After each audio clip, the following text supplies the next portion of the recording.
Hey everyone, it's Kenlyn, and this is a transmission about the dark side of shadow work. So, shadow work, thank Goddess, has come into popular view. It's come out of the shadows into our forefront. And shadow work is seeing the thing that we cannot see about ourselves. And I've done a video on shadow work, so you can check that out. But the dark side of it, and this came up in the Gene Key transmission for Gene Key 63, and the shadow of doubt, the gift of inquiry, and the city of truth. And one of my friends, Rima, I love her so much, was in dialogue with me around this other subtle nuance that I wanted to bring forward because I too see this so much. And it's the shadow side of shadow work, where we can use inquiry to cover over our truth. We can use shadow work to dissolve the holy fire that's in us. And that's not its purpose. But oftentimes when we're beginning, we go on a path of overdoing and underdoing before we really come to the center of understanding the paradox, the both and. Because everything that I teach inside of the gene keys, there's an equal and opposite. There are things I'm not saying. There are distinctions I'm not making for the sake of time, right? So you take the transmission for what it's worth. And then you also add the opposite, because the gene keys themselves are like that. It's about logic. It's about following your path. And then you'll find another gene key that's about not being intentional and being more in the flow, because everything is equal and opposite. That's because we live in duality. So I want to address this one point that comes up all the time in the feminine.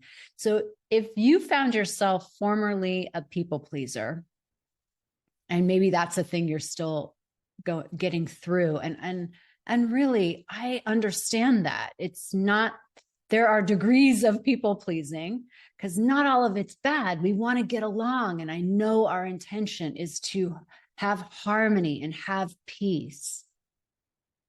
And when we say people pleasing, what we're saying is that it's because it's at the cost of ourselves. It's at the cost of our soul. It's at the cost of our truth. It's at the cost of our power.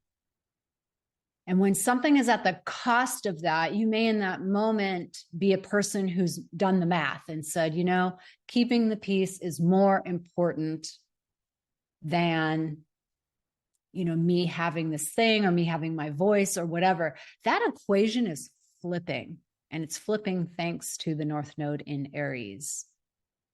And no longer are we really saying that that cost is okay, because we have lived with the vestiges of that cost. Like over time, it compounds, right? And that compounding has produced a degradation of the soul. And has it made your relationship better? No, it's just made you go into codependency and enabling. So the feminine is waking up. And when we wake up through our womb wisdom, she is fucking not negotiable. She's not negotiable. And she may be enraged, angry, sad, pissed off, full of grief. All those emotions get to have their place. It doesn't mean that we project them onto someone else. They just get to have their moment. And then it comes to that still point of truth in that moment. Because there is a cost. If you've been piling on that cost of not listening to your inner voice, she is enraged in there. Yeah, and that wreaks havoc on relationships. It sure does. And if there's ever a time where that's going to come through, it's going to be in this axis point of the world axis. Like the dharma of the world is pointed in the direction of the I am, the individual, versus the relationship, the South Node, the past, the relationship, Libra, relating. So the news is it's not on our menu right now to cover over, to suppress. It's on our menu to be fully expressed. And you know what? We're not always good at that. Some of us really suck at that. We're inartful, we're unskillful, we just barf all over the place. Or we try to be spiritual and it just sounds inauthentic and weird and it doesn't land. But that's okay. All of it's okay, actually. Why is it okay? Because we're learning. You have to make mistakes on the path of learning. And if you can laugh at yourself in making the mistake, or wow, that just didn't come out very well, or wow, I just got super pissed, like hold space for yourself to do that. We're going to get through it. And we're going to develop the capacities and skills to actually relate to others. And that the Aquarian age is what's wrapping everything. So we will relate to others. We must, we have to. There's too many of us. And we crave it on a deep level. But before we can get there, we've got to be true to ourselves. Like, who is it that I'm really interacting with? Who are you really? Because those old agreements in relationship are expired. And whether you renew your contract with that person, it will be different terms. It will not be the old terms of, yeah, we're just going to pretend, or I'm going to do everything you say and then behind your back, or I'm going to set up situations to manage you or manipulate you so that I can get what I want without directly asking for it, because I don't have a right in this relationship to ask for it. And I'm just riffing on these instances, but there's just many, many ways it can show up. So we don't want to spiritualize, and this is going back to the dark side of shadow work, ourselves out of our truth. It's a both and, it's a yoga. It's, you know, the work of inquiry is to support you in moving forward, not staying the same.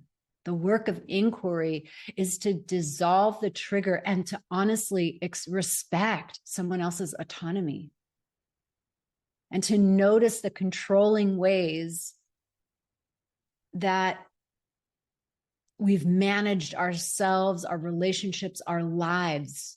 Inquiry has us drop the rope, let go of the fight. And that's beautiful. But there's still over here that equal and opposite of my truth. And my truth cannot be overridden. You override your truth and you start to get sick. You override your truth and like nothing works. You override your truth and you're inauthentic. And your soul crushes and you don't want to do that. So there's a truth that's emerging and it may come out messy. And a lot of relationships are going to have to make space for just the mess that's happening right now as the new contracts are coming through. But let's not use these incredible spiritual tools to suppress ourselves even further. There's a deep truth in each one of us. And there are truths we don't even want to acknowledge inside of us. There are truths that are going to upset the apple cart, that are going to turn your whole life upside down. There are those truths that live inside of us, and they will get revealed as more and more you come into yourself, as more and more you're committed to yourself, more and more you learn and get the feedback that it's safe and okay to follow your truth, that yes, things change, upheaval happens, and it smooths itself out. Because when you have yourself, then everything in the external world will smooth itself out. But you can't have a smooth external and not have yourself. It just doesn't work that way. You can try, and that's where we get controlling and perfectionistic. And it doesn't work. Our soul dies. You have to flip that script. So the message here is, if you've come out of a deep level of people pleasing, or you notice that your relationship is, or relationships, I mean, I've had it happen with friendships. So it's any relationship that is going through a shift and a change, and holding space for it, and staying in the truth of who you be. And if you're a former people pleaser, or a former just like attached to that friendship relationship, it's to breathe into it and allow it to expand. Just like the breath does with the diaphragm, it expands. Just allow it to have some space, and then it will come back to some kind of configuration, and that may not feel good, so it expands again. It's a yoga. It's really, yoga means union with. It's these polar opposites that you're working in your life, in your relating. And think of it this way. I'm going to end with this. Think of it in the big picture. Think of it as trends, like the 1950s. We certainly have a lot of movies that were made in the 1950s, and we've got the stereotypical housewife and the stereotypical husband and all the things. Like, think about where we are now and how that has shifted so radically. And so imagine that we are poised for another shift like that. We really are. We're poised for another shift. And the people of the 1950s, they wanted to hold on to that, or they didn't know, or they were scared of, if we were to say, this is what it's going to look like in the future. No way. But evolution has its way. So we are that. That's why it's so messy. And that's why the cosmos is supporting this very activity of becoming more self-expressed, more connected to the womb, more connected to the I am. Because that will be the foundation upon which we have new relationships. It's the foundation upon which we have new relating with each other. And it is, I get it, it's a shit show. We see it on the world scene. We see the masculine principle holding on, the patriarchal, I don't want to say the masculine, but the patriarchal principle holding on and squeezing women's rights. We see that. We experience that. We see state after state after state in the United States forming legislation with older white males in power. And all of that's going to change. It has to change, because as you and I get empowered in our wombs, we're just not standing for it anymore. We're not. We're saying, no, not on my watch. And it's just doing its dance through us, because so you are an evolutionary feminine leader. You are.